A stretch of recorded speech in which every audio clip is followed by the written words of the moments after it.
Welcome to another episode of the Being and Doing podcast. And today I am very happy and curious to talk to Peter Philippson. And the reason I have reached out to him is it has started with my personal journey in Gestalt therapy. And I was kind of in love with the concept, almost infatuated to some extent. And I was frantically looking to the resources that are available around Gestalt in the UK. And then I have accidentally came to the Manchester Gestalt Center page, and I saw that Peter has a plethora of very interesting titles and lectures. And before that, I was very naive. I didn't really know about your work and even about your position in the Gestalt community. But interestingly, I watched one of these videos and there was this pervasive feeling of calmness on one hand and incredible creativity on the other. And somehow that creativity is really what kind of pulled me in incredibly into really wanting to kind of almost like drink from that source.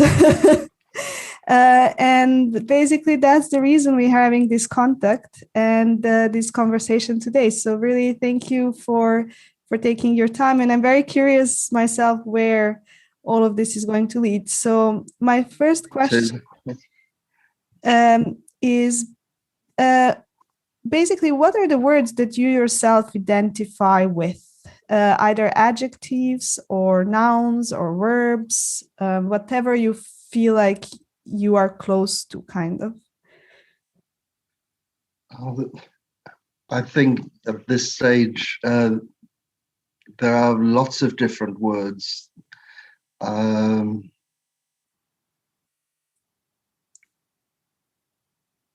Interested is one. Try and say interested in lots of different things. Mm-hmm. Flexible, able to sort of try my hand at different things. I could say more about that, but maybe just go with the adjectives at the moment. Sociable, Gestaltist, family man, neighbor, musician,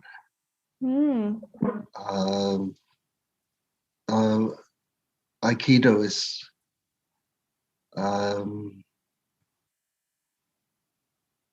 aging. Two of those get in the way of each other. Yes. Humorous. And do you mind me, like, looking in your eyes? There is also one thing that is very dominant for me, is aware, is that there is this clarity that I see. I don't know if you would identify yourself with that, but that's what also I can observe. Yes, I can be very clear, but also I enjoy time just sitting in front of television watching Death in Paradise or something, and very different. So I don't want to be doing that all the time. And actually, when you said flexible, that somehow stayed in my mind. And what is it, the mental gymnastics that you are doing to maintain that flexibility?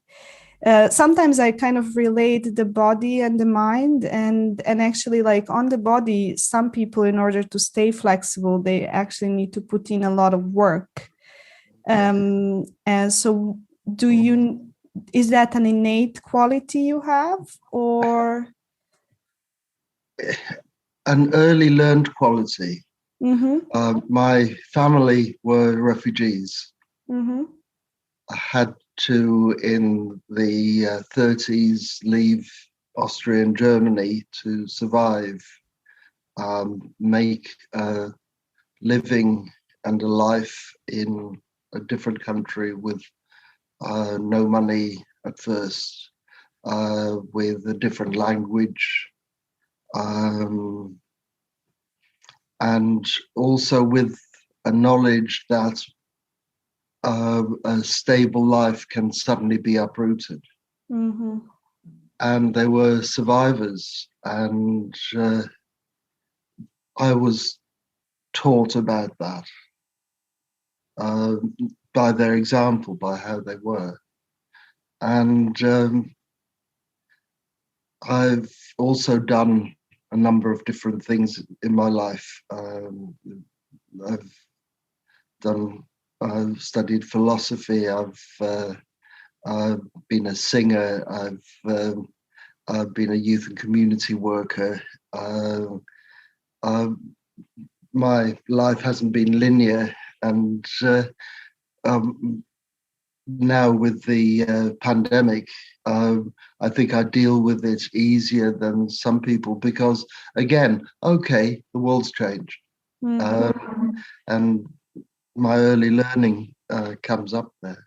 Yeah, I can relate maybe to some extent as someone from the Balkans, because we kind of live in a constant state of change, and there has been as well wars and kind of constant need to adapt in a way. So Sure.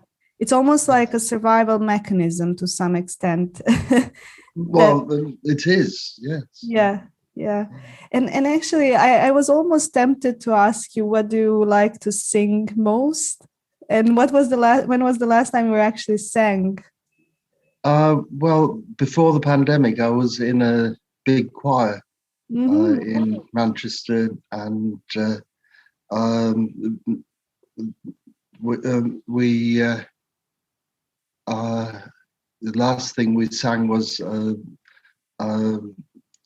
modern piece. I can't even remember the name of it. My memory isn't as good as it used to be. And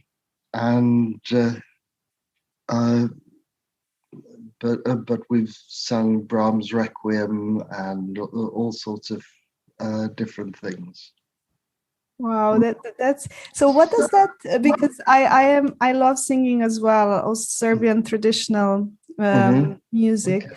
and I'm just wondering, what does that do to you? That moment when you are kind of in this space of resonance with the voice and with other people, kind of.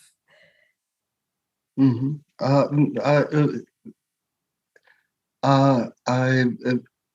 I love it. It's a kind of sharing which is tremendous, to be singing with 200 people, and the most beautiful form of confluence in Gestalt terms. uh, and um, I've been doing it for so many years. It's a big part of me. I recently discovered a video of me singing when I was actually a singer in 1969, singing Verdi Requiem with Leonard Bernstein conducting. You know, Wow. and I found that on YouTube. There's a Wow. close up of me, age 18. And you were not aware that this video exists? Well, I knew it was filmed, but I didn't know it was on YouTube. Oh, wow. Wow. I can't even imagine having that span of years to look back at. So it is really an interesting concept. So I'm curious. So do you mind if I ask how old are you? Please just ask anything. Okay, so if I don't want to answer, I'll answer. But great. that doesn't mean you shouldn't have asked. Great. Yeah, I'm 68. So basically, you lived. You said in the 30s your family moved. So you were born then In Britain. Okay. My father was German, my mother Austrian, and they met in Britain. And I've always lived in Britain, but my first language was German. And I'm just then wondering, so basically you didn't directly experience the war. No, I was born in 52. It's but then it's because when you said it, it felt like it was your direct experience for some reason. At least that's how it kind of impacted me. Right. And then I'm just thinking, my direct experience was parents who had to find and make a life for themselves. And it was very difficult, and sometimes difficult for me because my parents were obviously German speaking, and this was shortly after a war against Germany. Yeah. So that got me bullied in school. And so, those were the direct experiences. And how in one way this shapes us, as you said, in terms of the flexibility, but what were those moments of pain or trauma that kind of you feel you had to eventually work through with a more conscious mind, let's say? Yeah, well, generally being an outsider, it wasn't just the sort of different background that I had, and the way I was seen by other kids and teachers to some extent as well. But also, my family had to move around a lot. My father was a communist, and he got blacklisted and couldn't get jobs, and so we then moved. So it was difficult for me to settle and make roots. So it's no coincidence that I've actually been living in one city, in Manchester, since 1970. I want to have roots. Yeah, and there are many things that are coming, so I will take a second to actually focus on one. I'm curious, as someone who is kind of bathed in the communist regime myself, I always had this struggle between the individual and the collective, very much ingrained in me. And only after I left Serbia, I was starting to be aware of the collective unconscious and of me normalizing everyone and how that impacted me. Yeah. And I'm just curious, basically, what was your process into understanding the individual versus the collectivistic kind of way of thinking, and how did that look like for you in a way?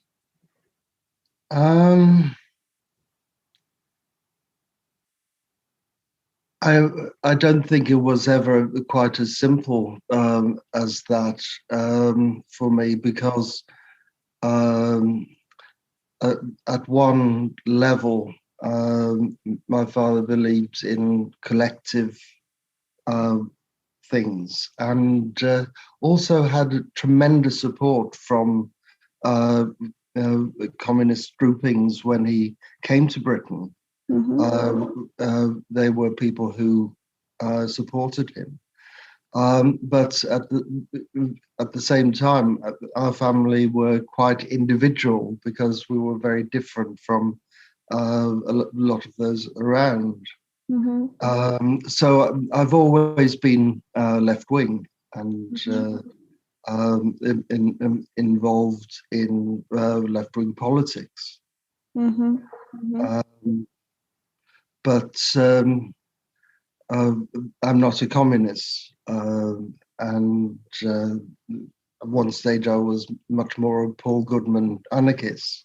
Um, but I think in my thinking about self, all this has sort of come in because I'm trying to hold together the idea of um, self-emergent from the situation, but also of being an individual and able to be creative and different. So how to hold those two together has been really important for me in all sorts of different ways. And do you mind elaborating that a little bit? Like, what does it mean for you to hold together the emergent self, the one that is created in contact, and the creativity in that contact, in a way? Yeah. I think that's for me, the defining thing of a human being, that human beings are very socially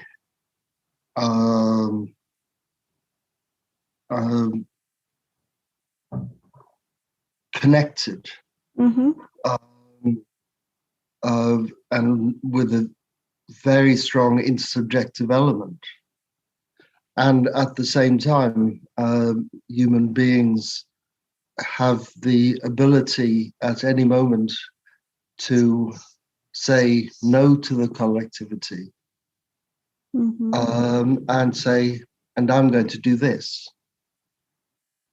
And Gestalt therapy seems to have swung between those two poles, between being individualist and anti-individualist.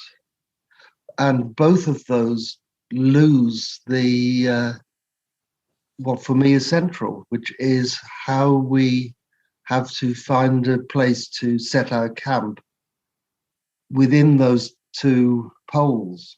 You could say it's a dialectic. And that is the complicated thing. And that's what the existentialists were talking about. So I'm very much influenced by existentialism and Sartre people, because they're talking about that. Yeah, I'm curious. So that's basically, there's this sentence that always comes to mind: some things in life are not problems to solve, they are paradoxes to manage. And this one sounds as one of those where we're constantly managing that paradox while interacting with the environment. Well, the managing of that paradox is life. Yes, exactly. Human life. Exactly. It's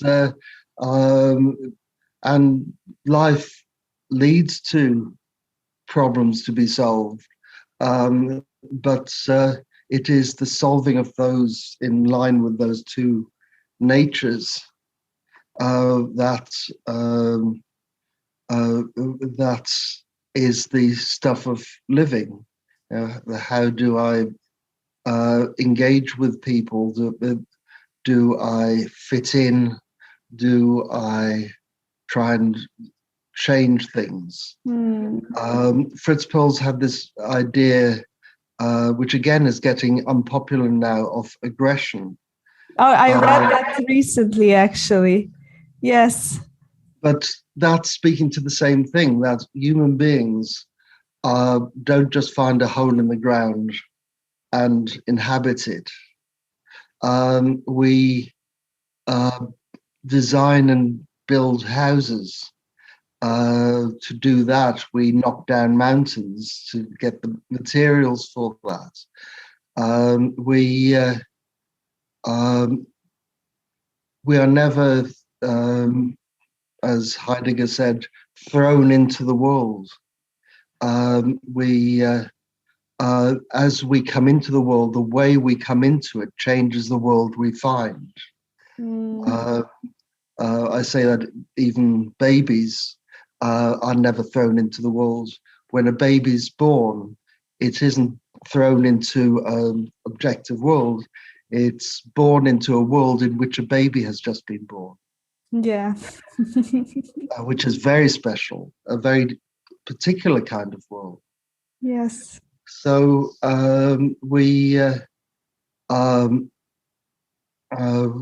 Malcolm Parlett uses the term tailoring. We tailor the world as we enter it. And that is, I think, a vitally important part of how we engage. Yeah, I'm almost imagining this kind of Einstein showing a ball in a gravity, and like as if all of us is bending the space and time in a certain way, and by moving we are constantly doing that. That's right, yes. And we also can generate our own gravity. Yeah. So we have our own gravity and pull the world towards us. Exactly. And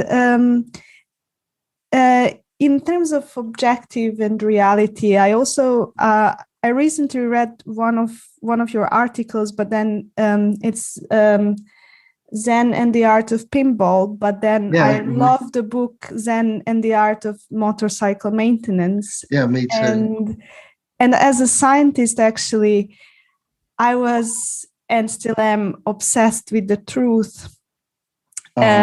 And well, objectivity, if you want. Mm-hmm. And I actually really had this pertinent question for you in my mind. What does truth or objectivity mean for you?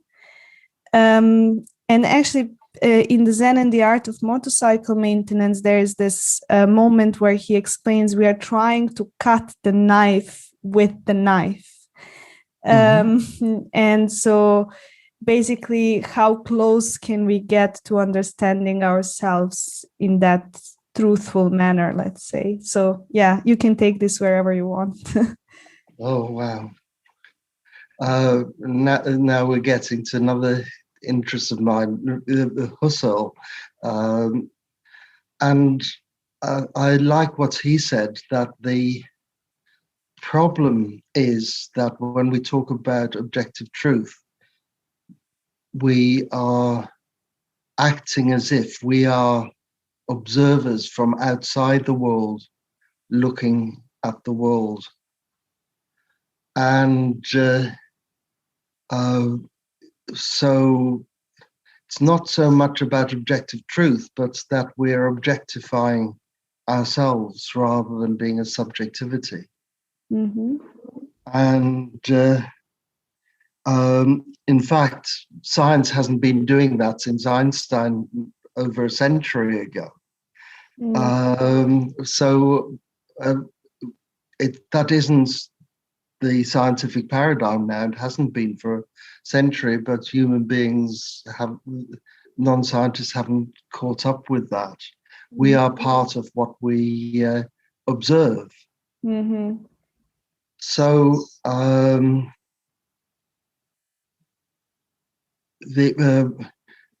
there's a prior question that Husserl talked about, which is, what is it about this whole field, if you like, including our consciousness, that our consciousness produces a coherent world with things that are truths, which we can share with others even. So I can see an apple, eat an apple, give the apple, the other can eat the apple. So it's clear that we aren't living in worlds of just separate phenomenologies, Mm-hmm. but we are part of the field in which this happens, so that that's coherence. And in that terms, I'm sometimes always interested in how we. I will take a moment to make it clear for myself. How we, let's say, agree on a certain level of truth, mm-hmm. and are able to break it when new information comes. So basically, mm-hmm. as a scientist, I feel like we are building the knowledge of the world we live in as a collective, and internally as an individual. And so basically, maybe my question would be, how do you think progress happens in the human race? Because somehow there is a feeling of progress, whether it's objective or subjective, it's unclear. But I'm just curious to see to ask you basically, what do you see as progress, and what is that part of us as human beings that makes it happen? I like the description that Thomas Kuhn gave, mm-hmm. And he was the subject of my postgraduate thesis. Mm-hmm. That we don't work to progress, but to explore within what we know. Mm-hmm. And paradoxically, it's precisely in doing deeper and deeper explorations of what we know that we suddenly, if you like, fall off the end of our world. And discover, this doesn't fit. Mm-hmm. And even there, because everything we do is based on a certain way of looking at the world. Normal science called it, that we then try and check whether we've made a mistake in our calculations, or whether there's a simple fix to make it fit in. And it's only when those don't work that we say, right, we need to look elsewhere. Yes. And sorry, do you want to add something? And that fits very much with therapy, because people's lives when they come to therapy aren't working in various ways, but they're not just going to walk out of their house because they have nowhere nourishing to go to. So they try and fix it, they try and do various things. And it is only at a stage where they think, no, there is something essentially not right here, that then a new way of looking at the world can happen, and people can do quite radical things to change their lives. And this is actually a good interlude for me to talk about therapy. Mm-hmm. And the first question I would like to ask you is about Gestalt. For people who have never encountered it, mm-hmm. what would you say Gestalt is? And interestingly, I stimulated by you, I'm reading the book Gestalt Is, with the small mm-hmm. Gestalt. Mm-hmm. I'm very curious. What are you thinking about this? Okay. Feeling. I need to say a back thing, which is that Gestalt therapy has been around since the late 1940s. And like any therapy that's been around for a long time, there are a number of different answers that you could get. So you'll kind of get my answer, which is nearer to what was being talked about in the 1940s and 1950s than some of what's being talked about now. And there's a number of us now who are going back to the early ideas and the early writings. So Gestalt therapy grew out of essentially psychoanalysis. The main founder, Fritz Perls, was a psychoanalyst, and he moved in a more and more radical direction away from the psychoanalytic community. But what he did was he operationalized all the analytic ideas as field relational ideas, very much influenced by Buber and also by Gestalt psychology, and by the small amount that he knew about Zen Buddhism and Eastern thought. So what it says in its original formulation is that therapy isn't an intrapsychic thing. The problems that we deal with were developed in relationships, are sustained in recreating those kind of relationships, and show themselves in therapy in the relationship with the therapist, in what contact is made and what contact is not made, in what people allow themselves to become aware of or block awareness of. And to some extent, we all do that to make this coherent world I spoke about. But then that coherent world is becomes a problem because it was built up at a particular time in the childhood family often. And it just doesn't work now. Mm-hmm. And yet, especially if creativity was not supported in the family or was dangerous, then they will be frightened to move to questioning or creating what would happen if I tried something different. Mm-hmm. So the therapy is not cognitive in terms of working new things out, because that's essentially conservative. It's always within what we know. It's normal science in Kuhn's terms. It is about experimenting in the relationship with the therapist and in things that we try together to check those limits and to see what else is there. And that is where people reorient to new possibilities. So there's a famous Gestalt psychology picture where you have something which you can see as a vase or as two faces. Mm-hmm.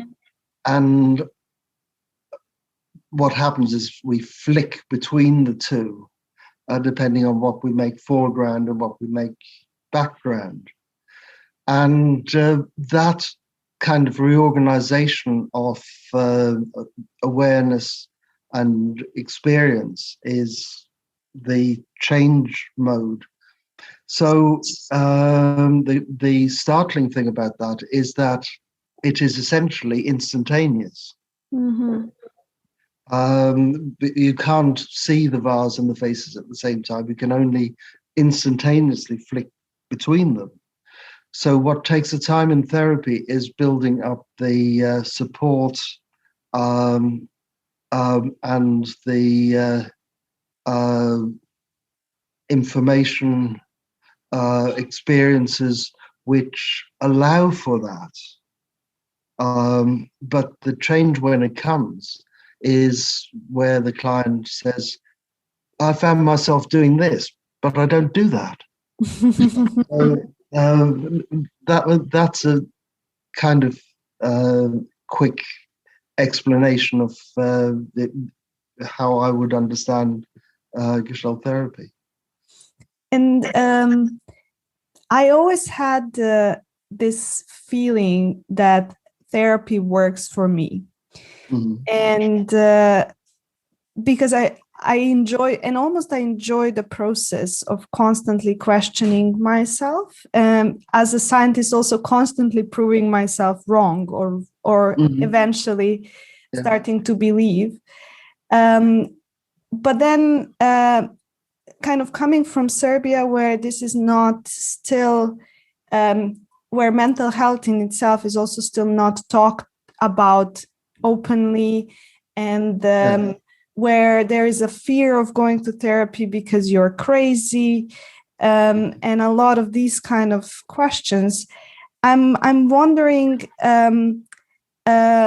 how would you explain, or how would you kind of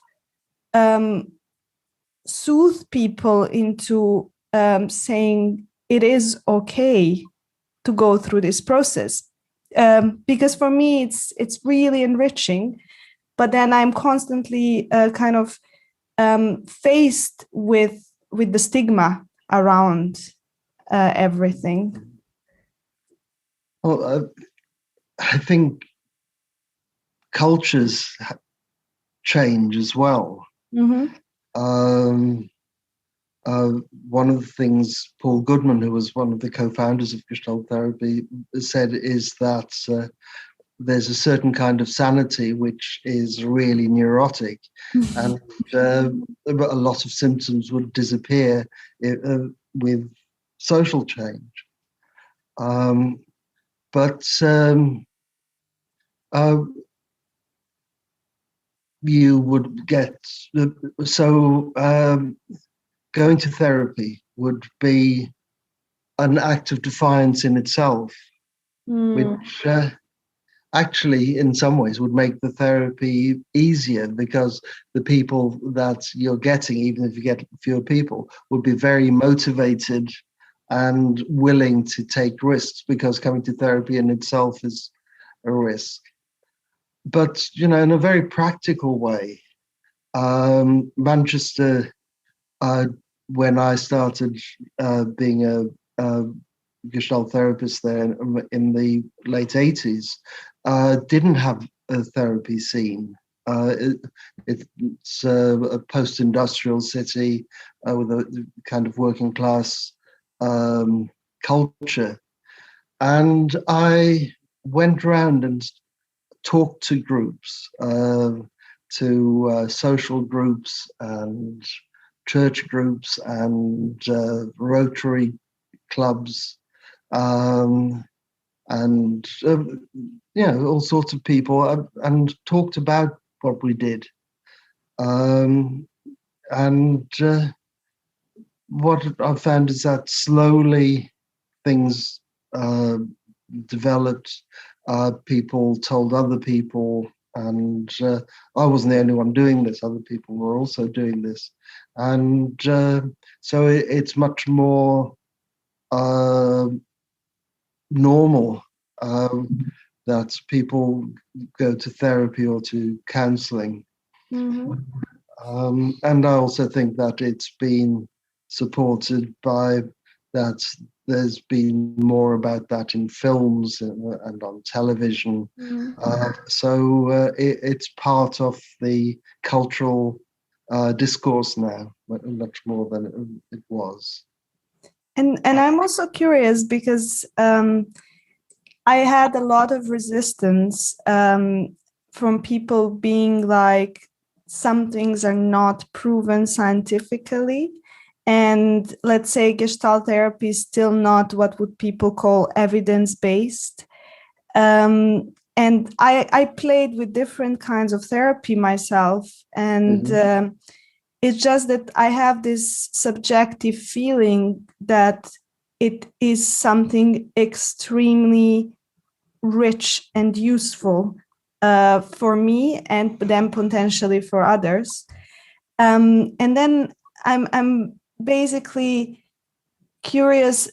It's a really funny metaphor I have for myself. It's almost like as a scientist, homeopathy for me, for example, is something I am almost deeply against, because it might work as a placebo, but I don't see any kind of scientific validity in it. Mm-hmm. But then when it comes to therapy, I sometimes feel that we cannot use science to show the importance and the validity of it. So and then I'm kind of almost unable to hold these two poles myself. So I'm then curious. Yeah. Okay. Well, I think the situation is much better than that. Mm-hmm. And it also in some ways much worse. The worst thing is that many therapies, and in a way Gestalt therapy in some places more than others, is seen as almost a kind of spiritual discipline, with unquestionable things, and of course it works because this is what my teacher told me. Mm-hmm. And there is the same placebo thing. There are some people who have never had somebody just consistently listen to them. Yes, exactly. And that will help a hell of a lot of people, whatever you do, even if it's your taxi driver. So of course you can point to people who are better. But I think that there is a need for research in Gestalt therapy, and that is growing. Mm-hmm. And I've contributed to some of the literature on that. Mm-hmm. And it needs to be done by people who are not Gestalt therapists. Exactly. But at the same time, it doesn't lend itself to manualized random controlled trials, mm-hmm. because that just doesn't fit with the theory and practice. And there have been some attempts to take something like empty chair and see, how many people got better. But how much physics or chemistry is done in the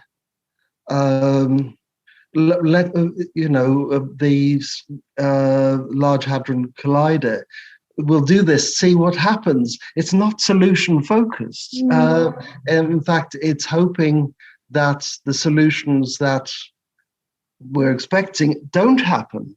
Mm-hmm. So it is a very limited view of science and would actually block creative science. Yes. If that was held. But the other side of that is that some Gestalt people are really seeing research as just a new kind of advertising. Well, everybody else does it, so we better do it. And it's not about questioning. So, for example, there's this thing, the paradoxical theory of change, yes, that says that we change best if the therapist is not a change agent. If you start with what is and then see where you go from a real acceptance of what is, which I like, but it's a statement. And if you have a statement saying this works best, it really does require that you check it. Mm-hmm. And it doesn't seem right to me. Mm-hmm. It seems mostly right, but there are situations in which it's absolutely wrong. Mm-hmm. For example, if somebody is not in a certain amount of sensory contact with their world, they can't self-regulate in the way that the paradoxical theory implies. So somebody who's paranoid is self-regulating perfectly well to a world in which everybody's out to get them and where they are the center of everything. It just isn't the actual world, and the paradoxical theory doesn't work. The therapist needs to be a change agent and to orient people towards sensory connection with the world, touching, looking, listening, tasting. And once they can do that, then the paradoxical theory works. And there are other examples like that. Yeah, I mean that's But actually. I'm sorry. That comes to something that I listened to. So basically, when we think about working with people in a therapy setting, depending on the context, there are certain almost like hierarchies we need to address, and there are things we need to address first, so that we can apply then another thing. So sometimes if someone has, let's say, a disordered attachment, and then another layer of, if one would say, co-occurrence of another problem, then we would need to address, let's say, the attachment first and then something else. So it's kind of a layered process, and basically always a non-linear one, I guess. Well, absolutely. And if somebody has a very disordered attachment, then they will show that in the relationship with us as we try and help them with the other things. They won't trust us, for example. So absolutely, yes. I want to say something else about research, which is that there is one research which is very strongly supporting Gestalt therapy. And my proposal has always been that we focus on that. That's the latest research in neuroscience, in developmental theory, very strongly supports what Gestalt therapy has been saying for 50, 60 years. So in the Louis Cosolino's book, The Neuroscience of Psychotherapy, he says Gestalt therapy is uniquely geared towards this kind of neurological change. Daniel Stern is another example of somebody who, through his researches, has come from a position where his theoretical view was based on psychoanalysis to now, to before his death, collaborating with Gestalt people. And what he writes is basically a kind of rediscovery of Gestalt therapy. I think that the mechanisms of change that are being discovered in how we change as we develop from childhood onwards, and the neurological aspects, Alan Shaw, and people like that, very strongly supports what Gestalt therapy has been saying. And I have one more question around that, but then there are other things I want to touch on. It's this thing that sometimes we have the feeling as therapists, I'm not one, but someone, that how much do we actually, let's say, speed up the process? Because I feel like, or change the process, because sometimes I'm thinking even about child rearing. Sometimes we feel like we have influence on their change and on their development. but sometimes that development is actually just the natural process, and we kind of almost like correlate it with our action, but it's a correlation without direct causation. So I'm curious, basically, what do you think about the number of times where the change happened in correlation without causation with you, and the number of times where you felt the change was really coming from what you have directly kind of influenced? Right. Well, your title is Being and Doing. Mm-hmm. And I think what changes things is at the level of being, not at the level of doing. Mm-hmm. So, thinking about myself also as a parent, that yes, there would have been things that we did which influenced the children and things like that. But the main thing that influences how children engage with the world is their being together with the people who they are together with for their childhood. And that is inseparable from the being of the parents and the siblings. Again, it's the stuff that can't be random control trials.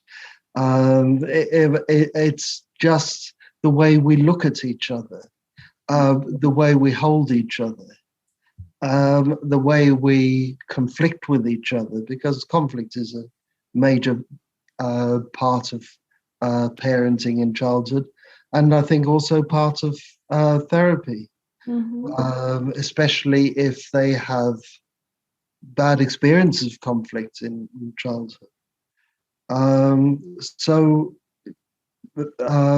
That's, I think, what affects, but not in a linear causal way. Yeah.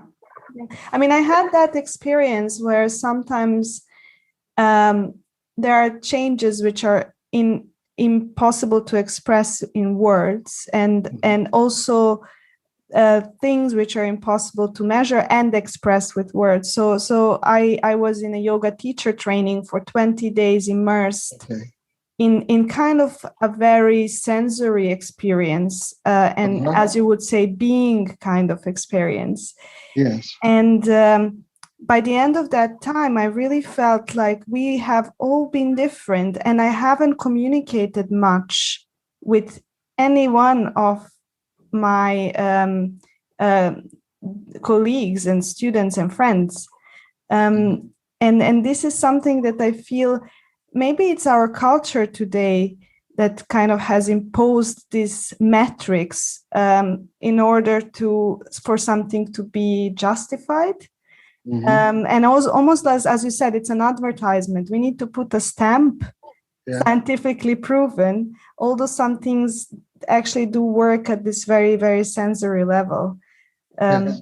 But science has actually not had that paradigm since the early 20th century. That's the joke. It isn't real science. It's what people call science. Yes, exactly. And I would like to come to the creativity process and to the place where you actually make your, let's say, the place where you have your impact on the client as well, which really strikes me. And I always had this thought, regardless, even when I was not in therapy, I always had this feeling, my life philosophy impacts all my actions. So constantly, what do I believe as that value will impact my actions. And you being a philosophy, or somehow formed by philosophy is very interesting for me. And so I'm just wondering, basically, how do you question yourself And then also, how do you, what's the place that you make the interventions with your clients, kind of?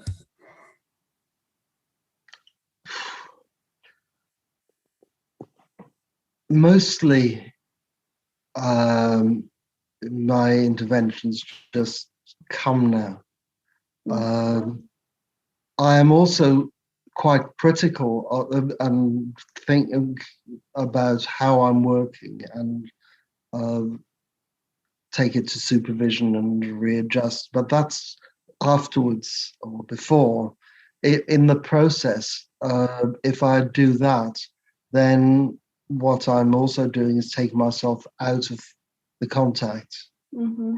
So all that knowledge or experience has to become background that hopefully supports the contact which is happening right now. And I want to both stay with the client, and I also want to stay with my potential for creativity, and to go with what seems like the next step in our dance together. And I don't want it to be just the familiar dance for either of us, so that we can find new dances together. And it's how to do that it is for me the important thing. So that's that thing with the dance and not doing the familiar dance is something that I'm curious about. So that takes a lot of energy, actually, to put yourself almost out of your comfort zone very often. And I'm curious. Did you have moments of like, oh, I'm tired of changing, of constantly changing? I need to take a pause, and then I will take it to supervision. But now it's just overwhelming. Well, yes, I do. I mean, that's where Death in Paradise comes in. But I love being able to do that. So it's not just in therapy. I love jazz, and improvising on the piano.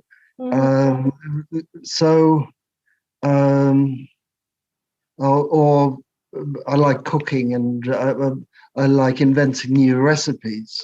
So it's for you almost a lifestyle. It's a lifestyle. Well, it's part of my lifestyle. The other part is to just enjoy sitting with the people I like or love, and just chatting together, and not being particularly creative at all. But I want to have both of those available. Yeah. And actually, I was reading one of the articles as well, and there was one thing I related to, is that as therapists, I would say we, and I don't know why, but live in this culture of we always need to have deep conversations. It's almost like a subculture, like unconscious. And then when you need to relate to a client in a more cheerful, kind of bubbly way, sometimes it's not accessible to us. And I'm curious, was that something that you became aware at some point, or you kind of were having these both kind of tools, let's say, available for you?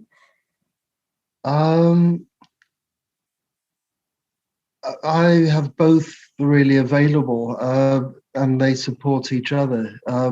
I absolutely think that therapy needs to go to the darkest, most painful, most difficult places, because those are the things that bring people. But I can do that best because I don't spend all my time in the dark. I'm a very sort of cheerful person most of the time. And our family has a tremendous sense of humor. My daughter sent me a text message with a crazy pun that she'd come across, yes, or invented possibly yesterday, and it's just part of what our culture. Yes. Yeah, that's actually that's kind of a creativity spring as well, I would say. Yeah. I somehow am kind of thinking, oh, the podcast is exploring success and I haven't asked the question, but somehow there are so many beautiful things to explore with you. So I would just ask maybe, what is the first time you were aware of the word success, of the concept? And then was there any moment that you felt successful? I felt periods of success and periods of failure. Mm-hmm. I got thrown out of university in my master's program for my political activities, and then had to do something else.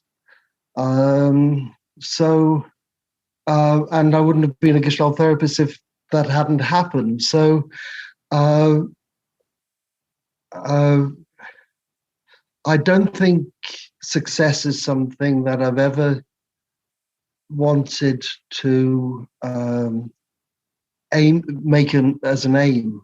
Mm-hmm. It's more other people have seen me as a success. I've shown what I have. And the other important thing is that my trainer was very into being the biggest and the best and most successful, and it ended in tragedy, and it was really awful. And I absolutely don't want to go down that route. Mm-hmm. So I want to be who I am. I want it to work. I want to be a success in that way. If I do therapy, I want it to be good therapy. If I play music, I want it to be good music. If I cook food, I want it to be good food. But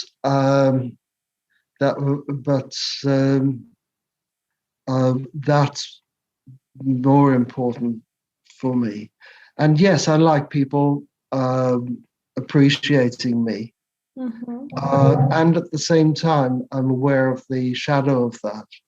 I remember a Gestalt conference, and there was somebody who'd just come into a Gestalt program, and didn't know anybody. And we were chatting. We found all sorts of things that we both liked in common, and we were having a great discussion. And you could see it slowly dawning on her who I was with capital letters, and the contacts shattered, and it was a loss. Mm-hmm. There's this wonderful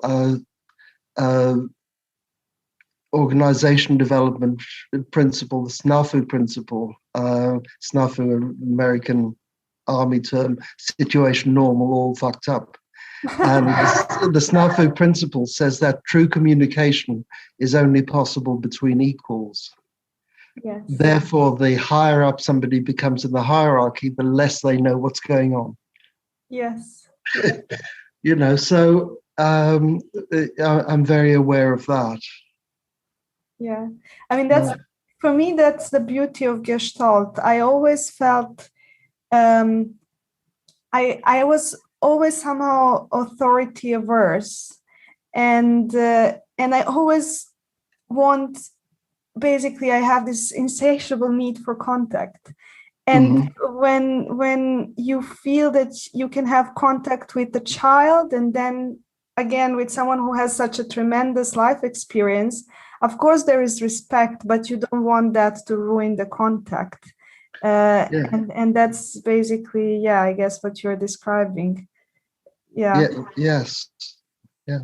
I mean, people talk about, well, I want to write an article or speak at a conference, but I'm scared of doing that.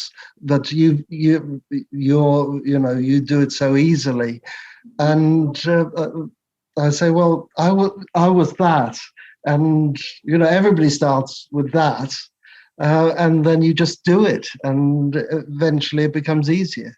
Yes. Yeah, exactly. And I'm curious. There's one question which always comes to me, because it's also like a let's say something that bears change. Is what is a truth about reality that you were kind of unwilling to accept for the longest time, that kind of impeded you to develop a certain growth edge?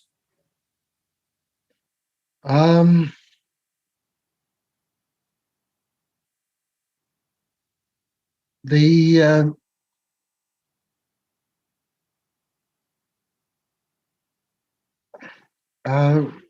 right, it's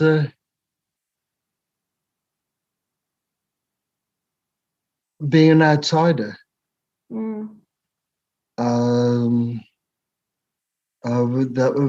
That was clear to me in much of my early life, that I was an outsider, and that helped in that I had no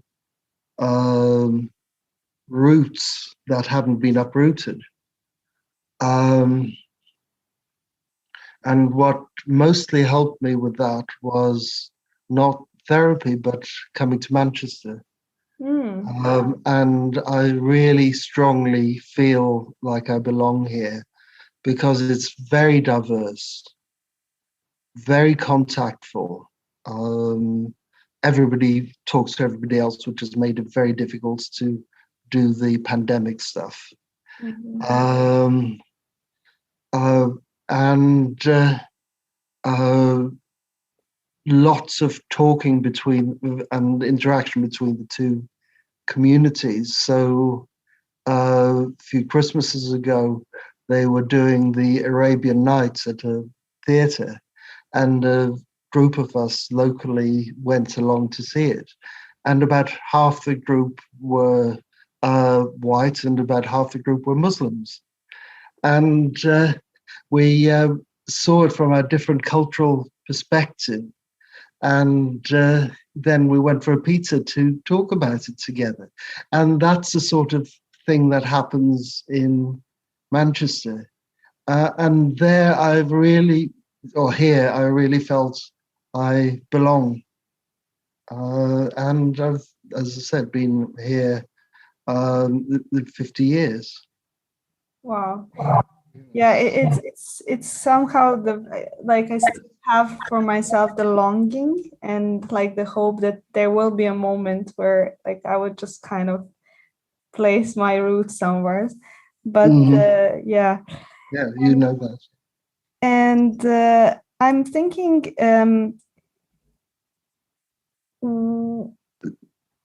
what are the people that you feel, and I would ask this question in a different way now, but the people that formed you, but that they're not necessarily any big names, but those small interactions that you had, that you can recall, that made an impact on you, almost as if you read a big Fritz Perls book. Oh, my parents, of course.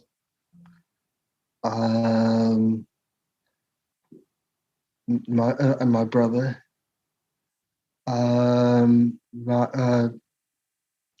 The teacher who took me to my first classical concert, um, even though I don't think his intentions were entirely honourable. It all worked out.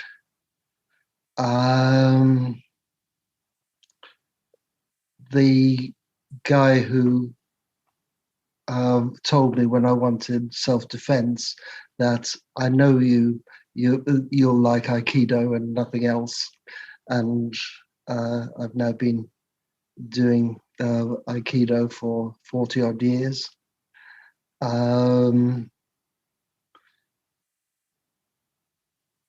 So more people than I can name. In a way, I think what therapy does at its best is it opens our capacity to meet people in ways that we can grow from, rather than that the growth happens in the therapy.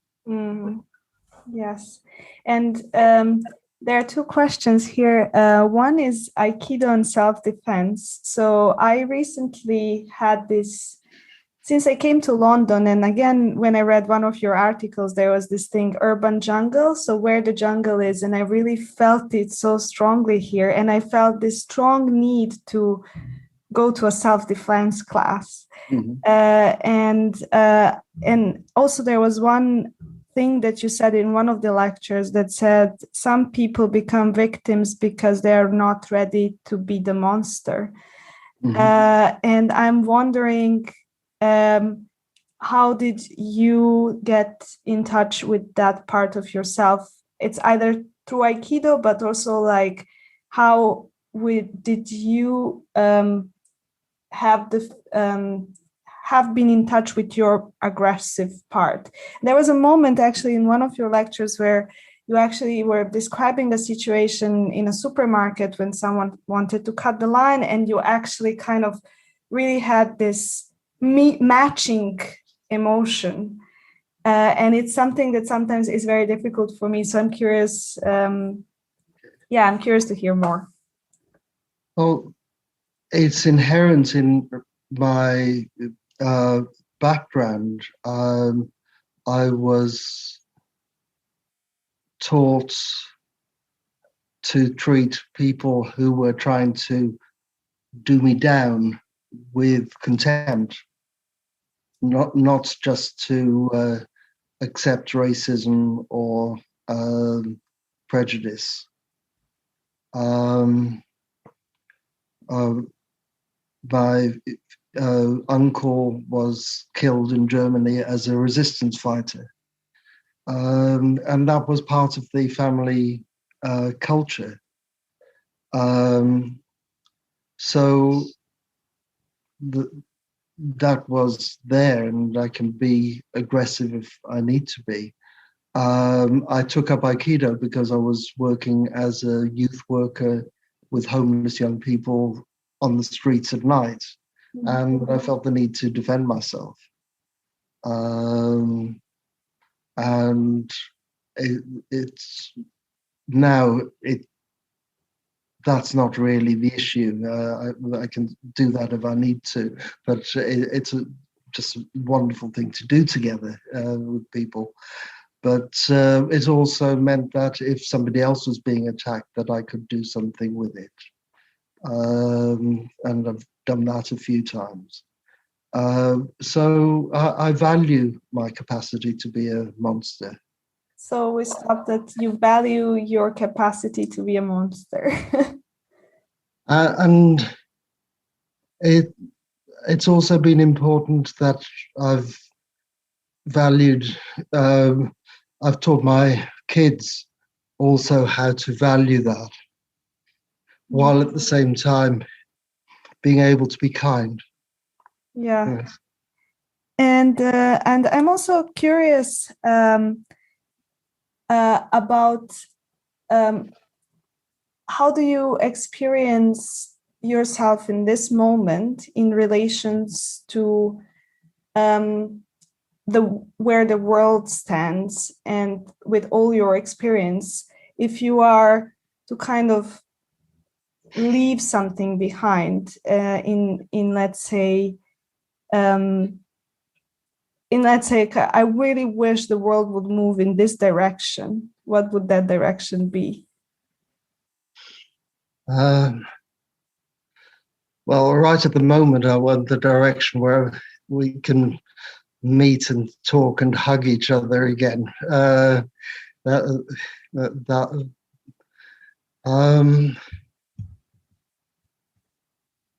More contact. I think more and more the world's dividing into camps who only talk to each other. I think the more we can meet and make whatever contact is possible, rather than just stay with the people who think the same as we do and things like that. But I don't know whether we'll manage it. I don't think human beings are a nice species. Yes. And I think there's plenty of evidence that, going back to aggression, that we are about the most aggressive species that the world has ever seen. And that aggression is also our creativity. So, I think human beings are ecologically bad by definition. We do blow up mountains to make houses and say, what would happen if we did this, and we think the world would look better if that forest didn't exist or if those people didn't exist, so I don't think any solutions can work which pretend that we are nicer than we are. So it's how we can contact in ways that allow for love and allow for conflict. And some people manage that, and some people don't manage that. So that's where the whole thing about contact becomes so important for me. Somehow it feels like we are confined by the animal we are, and almost like, and that's okay. Well, it is what is. It's not whether it's okay or not. Yes. And animals don't, in general, torture others of their species, and don't, in general, do wars of extermination. It's not the animal that's a problem. It's we have an imagination of a world we want, and we cut away what doesn't fit. And that's where we do the terrible things. Animals kill each other sometimes, mainly for food or for hierarchy or something, but that isn't the kind of cruelty that is terrible. And if you watch antelopes in a field with on a plain with a lion sleeping, they're fine, but they're very aware when the lion wakes up. But it isn't. There's nothing personal in all this. Yeah. I mean, there's almost like kind of a bleakness and hope and love for the species we are, and they're all kind of we need to hold all of them at the same time. Yeah. We need to hold what is. Exactly. Be human. Exactly. Because it just feels sometimes that we are trying to also surpass the limits without really living what is and cherishing that beauty of being kind of part of nature. And I'm curious, what do you think, and I think you've written about this, but what do you think are somehow, or what are the ways that you change your mind today as someone who has so much experience? You still have a certain level of flexibility, and I feel it's what are the ways that you have observed that you're changing your mind, or like, yeah, switching between different states? Okay. Well, the general way I change my mind and stay flexible is that I stay talking to people who think differently or see things differently. And then, pretty well by osmosis, I find things changing. In terms of Gestalt therapy, I'm not changing so much now, not because I'm against change, but because what I'm doing works for me and for my clients so well now. And so I would really need to be convinced in practice that something else works better before I would want to change. But I still sort of find myself doing things I haven't done before within that understanding. And I'm curious, I guess in therapy, the patient is also a teacher as well. And I'm curious, basically, how much of that has like increased your capacity for empathy, in terms of how much unimaginable worlds did you encounter? And actually, you have actively worked in places where people live in worlds which a lot of other people cannot imagine. So yeah, I'm just curious about this. I love being able to meet people from different cultures and situations and outlooks. And before the pandemic, I was doing lots and lots of traveling. And now I'm doing it online. I'm still teaching in many different countries, but it's different from just being there and participating. Yeah. And that really helps me. But there's also a background thing, which is that, if you like, the advantage of being an outsider, that existentialists have written about, that the sort of cultural assumptions in Britain were much more visible to me because they were different from the cultural assumptions in my family. So when I went outside my front door, both my language changed from German to English, and the cultural assumptions changed, and I had to learn about that. So I feel like I've been able to be much more neutral in terms of not being tied into one particular culture. Although I've had therapy experiences where my therapist has tried to make me more English, but failed. Okay. Wow.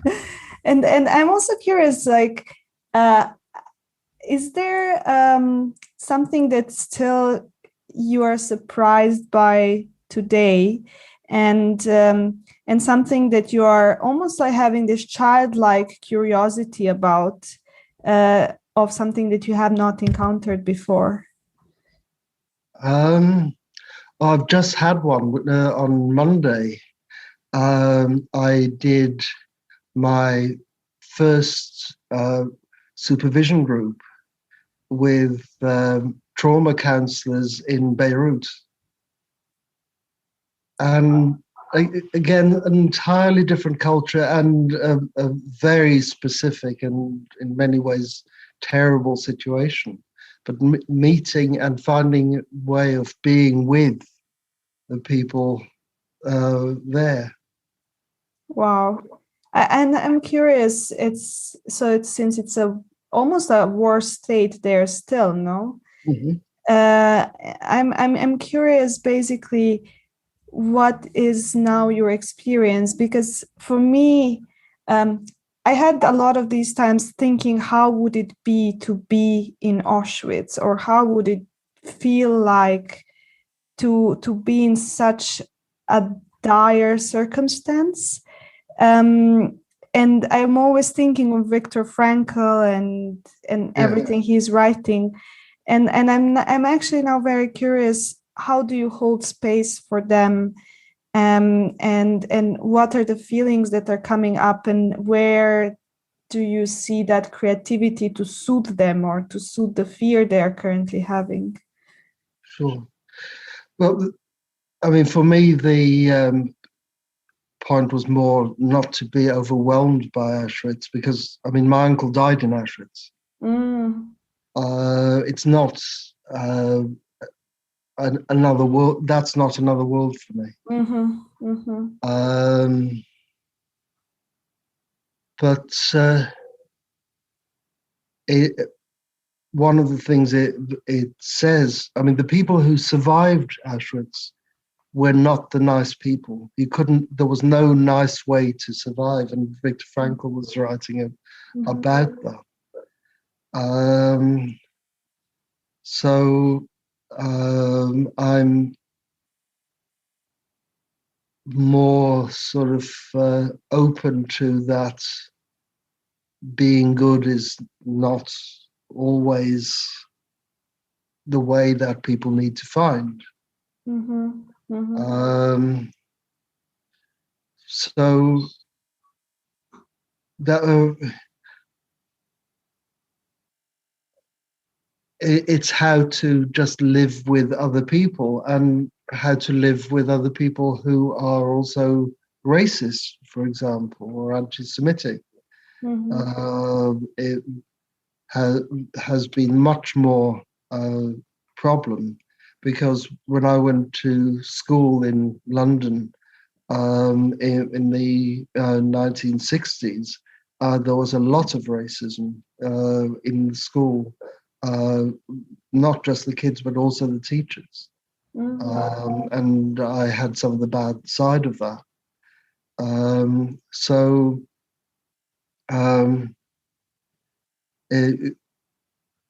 How much to fit in with the culture and how much to protest it, and be isolated. All those sort of questions were very actual for me.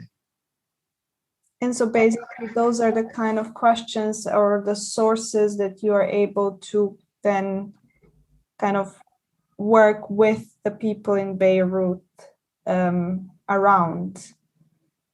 Yeah. I mean, yeah, that level of compassion is something that I kind of even miss, because I feel like someone who I recently also have been watching and reading whether someone can, even as a therapist, really relate to a client through a state that the therapist almost cannot imagine or hasn't lived through, or so I'm just wondering, actually, yeah, Irvin Yalom was recently kind of talking about this, that now that he has lost his wife, he can look back and sometimes maybe understand the grieving process much better, and understand some of his clients who would tell him, oh, you know, how can you tell, or how can we relate like this, where you had that stability of your relationship for the last 50 years, for example, and I'm going through a divorce or something. And I understand that there are different levels we can relate, and there can be therapeutic effects. It's just that sometimes I'm curious, what do you think about, this ability to really imagine this very difficult situations where... I don't think you can imagine it, but I think that isn't the only mechanism involved. I think the stuff that Daniel Stern wrote about so much about mirror neurons, that we can directly intuit what's going on with somebody else, in a way which you can't put into words, but you can be there, and how to hold on to yourself and hold on to that is really important, because, you know, where does that end?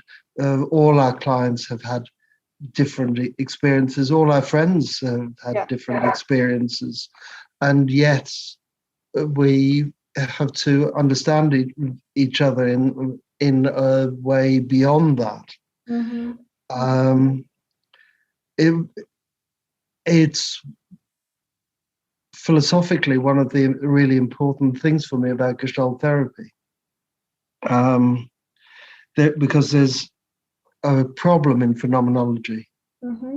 And that problem is that it can very easily go into your phenomenology and my phenomenology, and I don't know you, I only know my projection of you, which completely contradicts the self-theory of Gestalt therapy, but was very common when I started. I went to my first Gestalt group in 1979. It was very common then. And but if that's true, then what does contact mean? And also, what does love mean? You know, I love my projection onto my wife, while she loves her projection onto me. It all falls apart, but it's difficult to know how to get out of that. But if you have this theory of self, that self and other are co-creating, I know who I am in contrast to the other that I'm now with, then you are part of who I am and I'm part of who you are. So in our contact now, we can know each other. And that gets out of that problem. And I think it might be the only way of getting out of that problem and resurrecting the idea of contact and of love, from the more analytic ideas. And that, for me, is one of the most important emotional things behind this theory.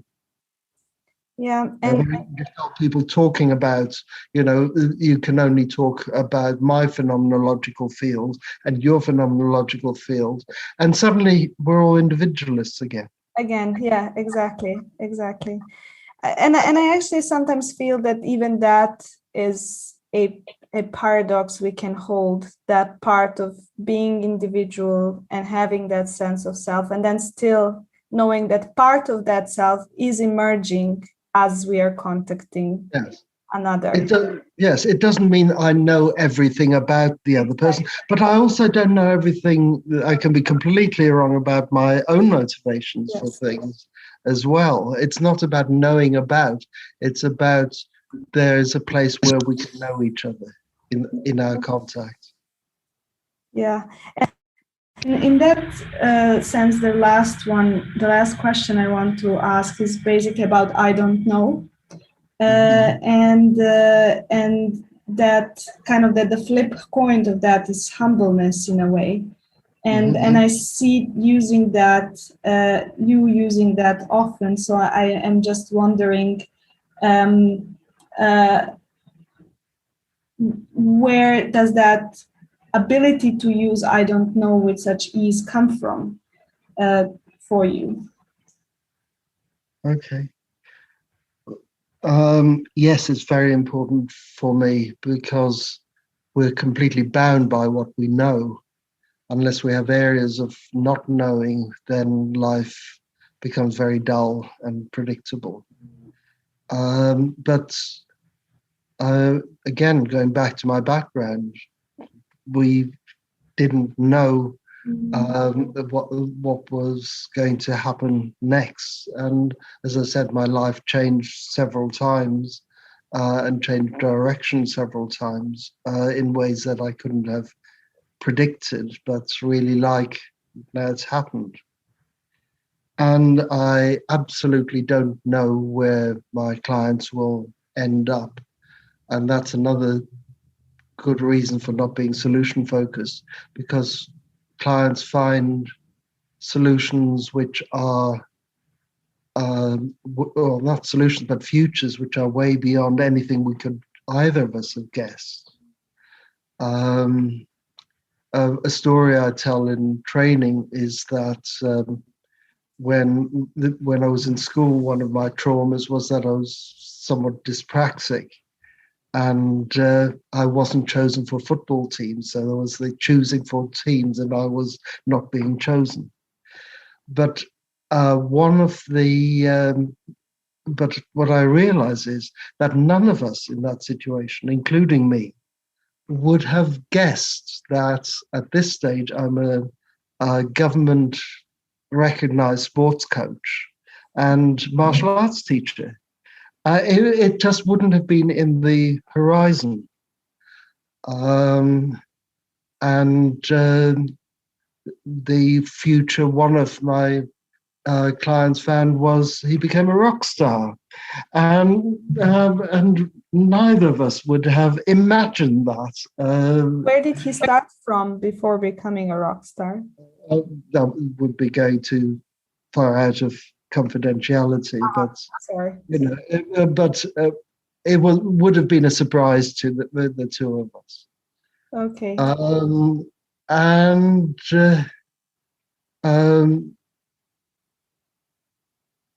the theory of neurosis in Gestalt therapy is essentially about unaware predictability.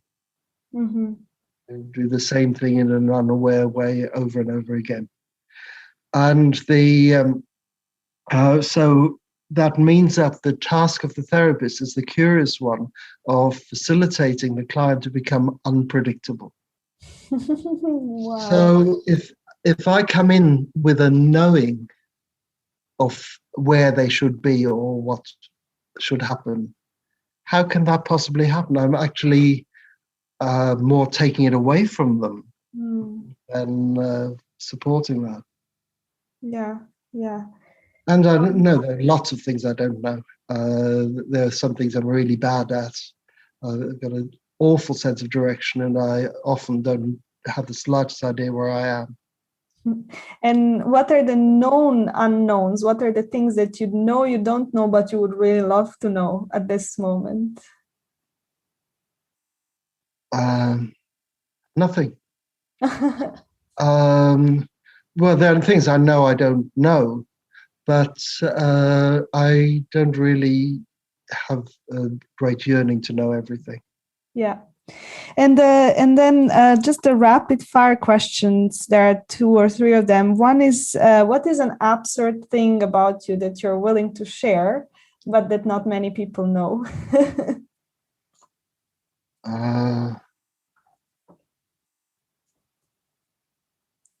I love terrible puns. Yeah, okay, that is an interesting one. I've got quite a lot of interesting answers to this question, actually.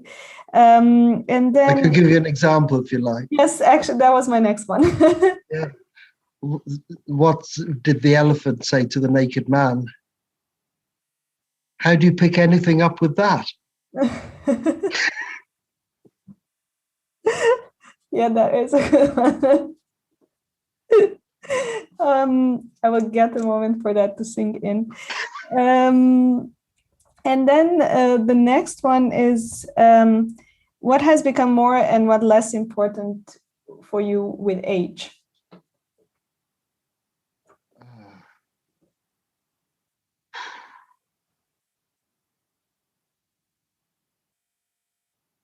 I need to do more to maintain my fitness. Because I know, especially in lockdown, I used to do a lot of exercise with the Aikido, and that's not been available in the same way since the lockdown.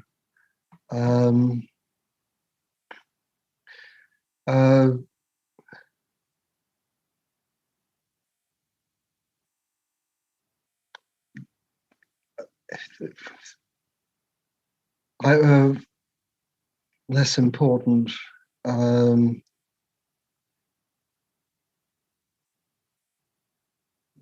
I think people accepting me has become less important because I've got a lot of people who do accept me, and I don't have any particular need for everybody to accept me, which was something that was very strong for me in my young years because I really needed to work to get acceptance. And if you had a chance to interview someone, live or dead, if you had the possibility, who would that be?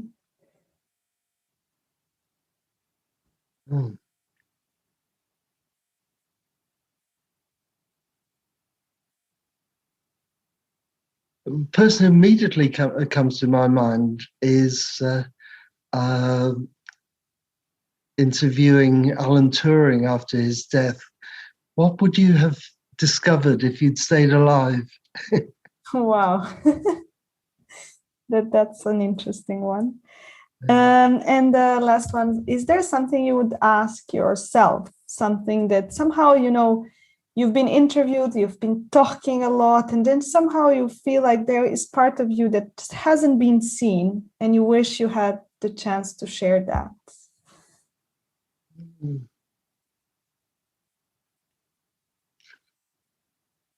I'm sure there are all sorts of things that haven't been seen, but nothing really strikes me that hasn't been covered. Well, maybe not just in the words, but in just how we've talked together. I'm good with words, I think, but I give more meaning to what's not verbalized. You have just heard the story of Peter Philippson, a UK-born Gestalt psychotherapist and trainer doing this work for 33 years. He is fascinated by paradoxes of life, helping human beings to navigate them and find creative solutions to lead a more fulfilled life. You can find more information about Peter on the webpage of the Manchester Gestalt Centre given in the podcast notes, and you can find his wonderful books on Amazon and other bookstores. Thank you for joining me for this episode, and I hope you will come along with me on this journey.